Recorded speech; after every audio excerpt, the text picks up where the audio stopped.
Hello. Hello, is this Richard? Yes, it is. Hey, Richard, this is Dustin. This is Dustin. How you doing today? Oh, I'm doing great, man. Just finished a nice dinner and waiting on your call. Excellent. Well, I really appreciate your time today. Thank you so much. Oh, well, you're more than welcome. First, I'll introduce you to my co-host here, Ton. Hey, how you doing? Hey, I'm doing great, man. I'm glad to have you on the line. If you're ready to go, we'll get started. All right. Well, first of what all, was your name again? it's Ton, Ton, like 2,000 pounds. Oh, okay. I got you. Yeah, that's great. Yeah, it's pretty good. Anyway, so yeah, let's go for it. Talk to us about like your early years. How did you get started? Well, I came from a musical family, for one thing. I'm outside, so you might hear some loud cars go by from time to time. That's all right. No, I came from a musical family, and my dad played a little bit of fiddle, a little bit of piano, and a little bit of guitar. And he taught me my first chords on the guitar. And then I basically was self-taught after that. Well, in beginner band in school, I played trombone. So that was really my first instrument. But anyway, so my dad and some of his buddies would have these little jam sessions up at the house, from time to time, every couple of months or so. And when I got good enough, they played Dixieland type music. And when I got good enough on the trombone, I started hanging out with the daddies, and then I started adding my friends to the Dixieland band, and I had this one drummer who was a year older than me, and when he graduated and went to college, we needed a drummer. Well, I was really good friends since we were children with Don Henley of the Eagles. So I told him if he'd get to join the high school band, learn how to play drums, he could be in our little Dixieland band. Well, he did, and then we kind of phased out the older generation and started playing what was popular on the radio. And at first it was like the Ventures, surfer type music, and then Herb Alpert and the Tijuana Brass came out. Well, we had a trumpet player that was like a state champ, and so we could do all that stuff, and pretty much any kind of Don could sound like everybody from Otis Redding to Rod Stewart, and there you go. We had a little band, and we were in Dallas at a boutique, a little clothing store, and we were looking for some, quote, mod clothes to wear. Remember the Mod Squad? Oh yeah. Yeah. Well, we were looking for bell bottoms and fancy clothes to wear on stage. Yeah. And I'll be dang if Kenny Rogers didn't walk in the store. Well, we knew who he was because he and his band, the First Edition, had just had a huge hit called "I Just Dropped In to See What Condition My Condition Was In." Yeah, man. Yeah, so we walked up to Kenny, and we weren't shy. We were from a little town of Linden where everybody knows everybody else and's friendly, and so we just said, "Hey, we got a band. You need to come hear us." And we were playing at a club in Dallas, and they had come into Dallas to play at another venue the next day. And we asked them what they were doing, and they said, "Well, we have a gig." And then we said, "Well, what are you doing Sunday?" And he said, "Well, nothing really." And we said, "Well, we got a band," and they let us leave our equipment set up and then come back Sunday and tear down so we don't have to be so late driving home, So he and his guitar player came over to this club, and they sat out in the middle, got two chairs and sat out in the middle of the dance floor, and we did some of our better cover songs, and then we did some originals, and then we did kind of a stupid song like I Write. And after it was over with, he said, "I think I can help you boys out." So he took us to L.A. and got us a record deal, and then we got into kind of a bad management situation, and we had to break up. To get out of that, and we ended up, me and Henley and my cousin, who was our bass player, got a gig back in Linden, Ronstadt. And the fourth guy in that band, who was on the same label as us, was Glenn Fry. So after about a year, Don and Glenn got this opportunity to form the Eagles, and I stayed on with Linda for almost 4 years. And anyway, it was great listening to the Eagles demos and saying stuff like, boy, if this is not a hit, we might as well throw in the towel. And anyway, so sure enough, I believe the Eagles could be considered a hit. Yeah, man. So, real quick, what time frame are we talking about when all this stuff was happening? Well, that was well, we first went to California with Kenny in late 1969, and then we came back to Texas to rehearse and write for about 3 or 4 months and get our stuff together and move to Los Angeles. And we moved to Los Angeles in spring of 70. And I stayed out there almost 13 years. And after the Ronstadt band, I started a group with the steel guitar player from the Flying Burrito Brothers. It was called Cold Steel. And there's a foreign album on Areola Records that was put out under that name, Sneaky Pete and Cold Steel. And then I got a gig with Dan Fogelberg for a couple of years. I never got to record with him, but I toured with him for a little over 2 years. Then I did a couple of tours with Johnny Rivers, and then I started another band called Blue Steel. That was, by then it was 1980 or 79 actually. And we got a record deal and went out as the opening act for the Eagles on the Long Run tour. And halfway through the tour, our record company went belly up. Anyway, we finished the tour, came back and kind of regrouped. The bass player, we had to replace him. He got disgruntled. But we got another record deal under the same name, Blue Steel, and finished the Eagles tour.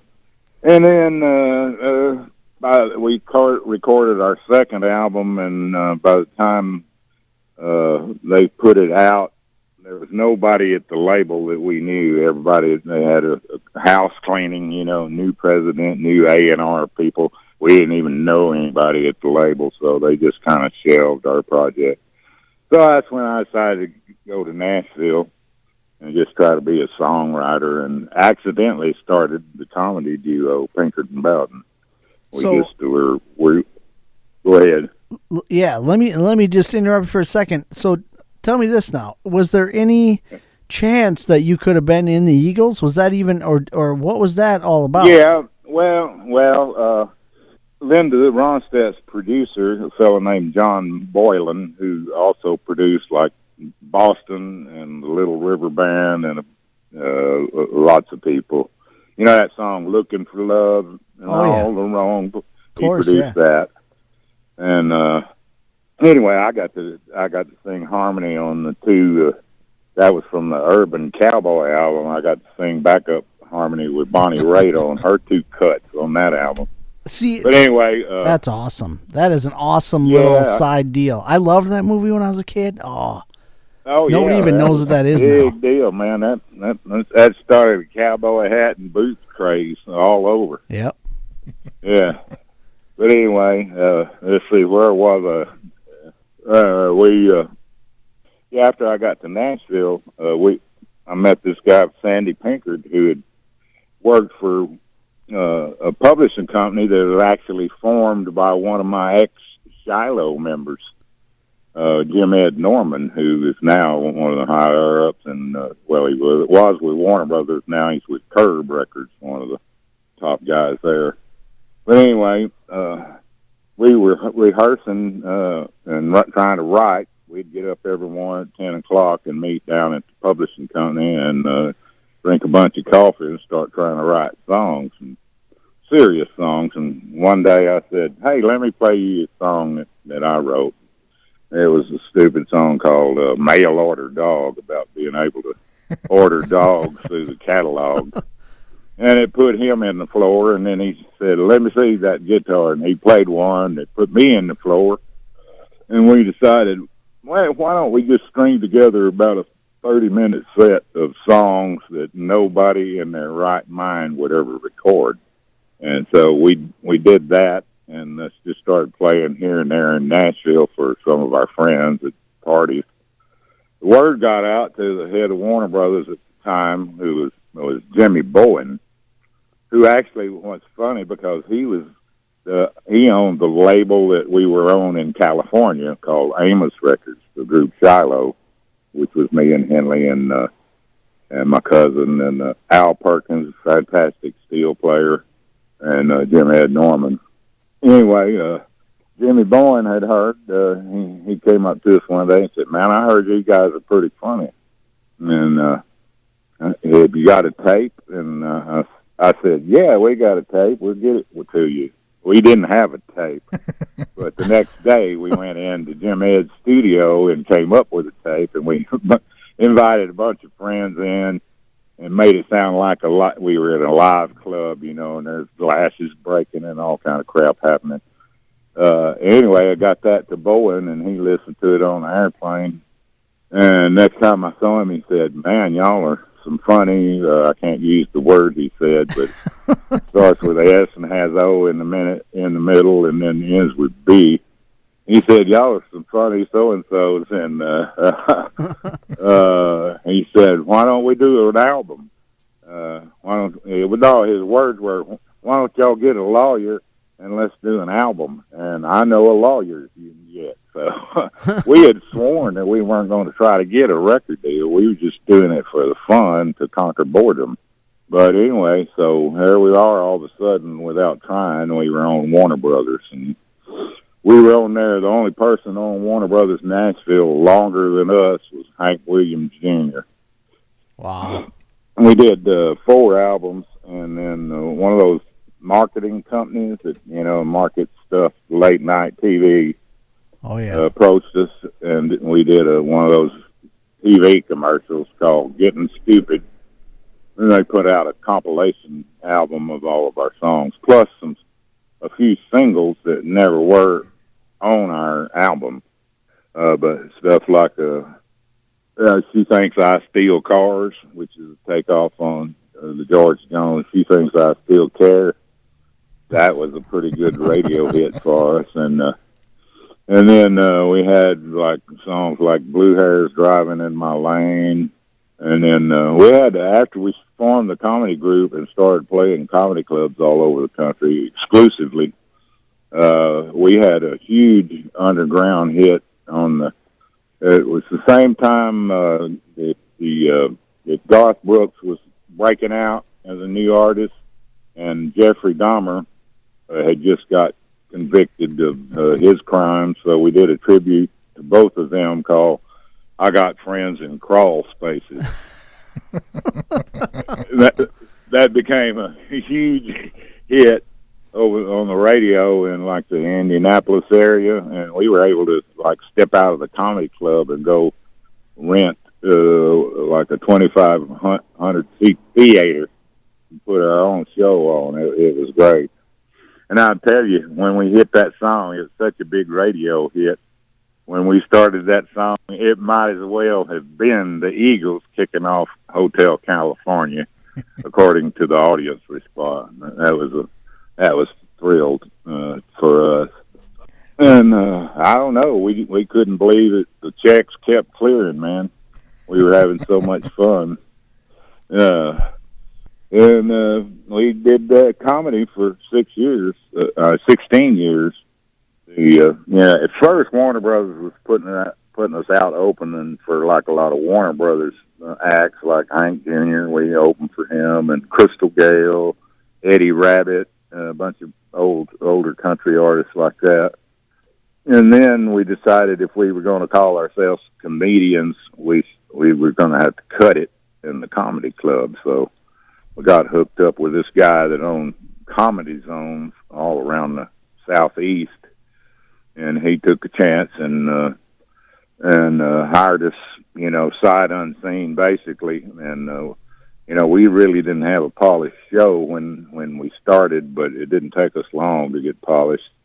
And we did so much morning radio. When we'd go in for a week at the comedy club, we'd make ourselves get up at 4:00 in the morning, go down to the main rock crazy jocks, the classic rock stations, and that was our niche. Actually, we were perceived as country, but we were classic rock audiences were our niche. And we'd go down every day of the week, and by doing that, we were able to pack those comedy clubs. I mean, turn people away, and it was a great career, man. But my mom was getting feeble, and my dad had died, and she needed somebody. My sister lived 3 hours away, and she was beating a trail to my hometown every weekend to look after Mom. And so I say, well, I think I'm going to go back home and take care of Mama until she's gone. And I got to do that for about 8 years. Of course, I was well known in my hometown, so I ran for city council and served 4 terms doing that. Right now, I'm president of the Lions Club and the president of the Linden Economic Development Corporation, and I'm actually, and I just joined a great bluegrass band that I've known about for years called Hickory Hill, and I'm just having a ball playing with those guys because I've admired them for 40 years. They've been together, and we're working on a new CD. But I worked up a up-tempo bluegrass version of Help Me Make It Through the Yard, which was on one of the Pinkard and Bowden albums. Sure. Crazy. Yeah, so I've had a colorful run at it. Yeah, that's amazing, all the stuff. I mean, just you should probably have a book out soon with all the stories. I remember first learning about you guys from that the infomercial you mentioned, the Getting Stupid. Yeah. Oh, yeah, the Getting Stupid. Yeah, all the videos and stuff. I mean, that's when I first learned about you guys. I loved that. Right, yeah. Yeah, that gave us, we had a big hit, too. Mama, She's Lazy was a huge country hit, and that got us on the map. And then that TV commercial, put us further on the map, and that was good. That company that did it said they usually have a product, and they do it for about a month, just intense, and then they'll lay off for 6 to 8 months and rerun it again. But he said ours just was the one that wouldn't go away. They just kept doing it for 10 years. They kept running that commercial late at night because you had to be up at 3:00 in the morning, if you wanted to see it. So what were you doing up that late, boy? Exactly. Yeah. He was trying to tune in some Skinamax through the fuzz there, and then caught that one. You caught me. Good thing you came to our commercial before you hit the Playboy channel. Yeah. You'd never known about us. Oh, that's good. Well, Richard, around that time, that kind of comedic style of country. I know Ray Stevens maybe was doing some of it, but right. You guys were a little more, risque, I guess. Did you ever run into trouble with that with other, traditional kind of country guys? Yeah, of course. It limited us on our television appearances on stuff like the Nashville Network. We couldn't do any of the blue material, but that to me, doing the blue material is a lot of fun. I just like it. And, of course, the comedy clubs, we pulled out all the stops, man. Now, we played the Minnesota State Fair 2 years in a row. And, we had to keep it clean for that because it was family, walking around. And I learned about fried cheese curds. Yeah. That's our specialty. Yeah, fried anything. Yeah, fried anything. Yeah. I had to try them, and I loved them. That's some good stuff.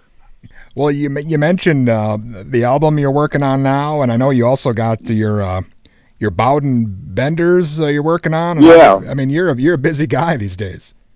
Yeah, I am. I'm spread pretty thin right now. Now we don't work that much with the Hickory Hill. A couple of gigs a month. We don't actually get out and tour. But the B-bender is a daily operation, and I sit in my shop and machine metal, for 10, 15 hours a day sometimes. And I started the business of making B-benders. What happened was the guy that came up with the original idea for making a big bender was Clarence White, who he was in a Kentucky bluegrass band called the Kentucky Colonels, and then he became a member of the second generation of the Birds, Mr. Tambourine Man, 8 Miles High, all that stuff. And they did that sort of country rock album, Sweethearts of the Rodeo, and Clarence had his drummer construct this first bender that hooked to his guitar strap, and when you push down on the neck, it did, like the pedal on a pedal steel. It gave you you could bend the pitch up a whole step. Well, when he got killed, McGuinn put the name Birds to rest and started doing solo albums, and I put together a band for him. It was called Roger McGuinn and Band. We did one album for CBS Records. It's out there on the internet now. It was really before CDs were even out or known about, but it is out on CD now. But anyway, first rehearsal, Roger said, because I could sort of fake those Clarence White type licks, he said, "Are you going to be able to do that all right?" And I said, "Well, I can't really tonight, but I'll be able to tomorrow." And so that night I went out in my shop and came up with my first design, which fit on the guitar. Instead of routing out the body and hooking it to the strap, it was just behind the tailpiece and clips onto the tailpiece, and therefore you don't have to. I use holes that are already on the guitar to attach my benders. That way you don't have to modify the guitar. And then I got a deal with Gibson, and they turned it over to the Epiphone department over in Colea, and they came back in, and they were all made funky. They didn't work properly, so that was a shame. But then I waited till my patent lease to Gibson ran out, and I started making them myself. I bought back all the ones that they had and fixed them to where they worked right. And after I sold all of them, by then I had developed like 10 or 11 different models. So I not only have them for acoustic guitars, it just fits in where you take your string peg or bridge pin, whatever you want to call it. Take that out, the bender slips in there, and you reach through the sound hole and put a wing nut on it, and you're off and bending. And it never, you could take it off and you'd never know it was on your guitar. And then all the like Teletesters and Stratocasters, they all those guitars designed it to clip onto the tailpiece. And I've been selling them worldwide over the beautiful internet. What a concept! And that has enabled people to have businesses, now that they would have never dreamed of, 10, 15 years ago. Yeah. Could you imagine back in 70 doing what you were doing, and then to imagine that you'd be doing this now today over the internet? No, it's crazy. I never had an idea that I'd actually get a patent and be able to produce my own designs and stuff. But it's fun. I enjoy that work just almost as much as performing and playing music. But I don't think I could ever quit playing music and performing until I get too feeble to do it. Yeah. For anybody listening that isn't familiar with the product, tell them what the B-bender does exactly. It's bending the string. Is it a singular string or all the strings? Yeah. No, what it does is it bends the B string, thus the name B-bender. It bends the B string up a whole step which gives you the capabilities to play licks that are similar to a pedal steel guitar. And it's great for like country music because you can if your band can't afford a steel guitar player, then you can get these to put on your guitar, and you can emulate like if there's a particular good steel guitar solo in a certain song that you're playing, then you can emulate that with the B-bender. Of course, it also works in jazz and rock and roll. Just depends on how you want to use it. Sure. Cool. And mine run, I think the most expensive one I have, unless it's a custom job for somebody, is like just like $195. The one for the acoustic's only $149. And if you get the other kind that hooks to the guitar strap, you have to route out most of the body of your guitar, and they run about $1,500. So the difference between $149 and $1,500 is quite a bit, especially for broke musicians that are trying to make it. Very cool. And that's just BowdenBbenders.com, and you can see kind of get an idea. There's some little short video clips of how it sounds being played, and a few things like that. So, tell the folks to check it out there, and then I can just sit there all night making them in my shop and not get any sleep. Yeah. Well, yeah, Richard, again, we're big fans of yours, and, it's amazing, all the stuff you're still doing to this day, and we appreciate you taking a couple minutes out with us. Well, I was glad to do it anytime, man, and if I happen to get back up in Minnesota area anytime, I'll try to look you guys up. That'd be awesome. Excellent. We'll buy you some cheese curds. There you go. Now we're talking. There we go. If y'all ever get down to Linden, Texas, I'll buy you chicken fried steak that's about 12-inch diameter. Wow. Let's do it. I'm ready. Yeah. But you can't see the steak for the gravy on it. I'm in right now. Yeah, and then a few minutes later, you'll start to hear your veins closing up on you. Sounds right up our alley. Wait, yeah, well, me too, buddy. I got to have them grits and gravy. Well, y'all take care, man. Thanks for calling me, and I was happy to talk with you. And anytime you need some advice, don't ask me. Yeah, thanks a lot. It's been great having you on the show. Really a pleasure. We're big fans of yours, and we really appreciate the time today. Thank you so much. All right. Son, lose some weight, boy. 2,000 pounds are going to run that hard. I'll do what I can.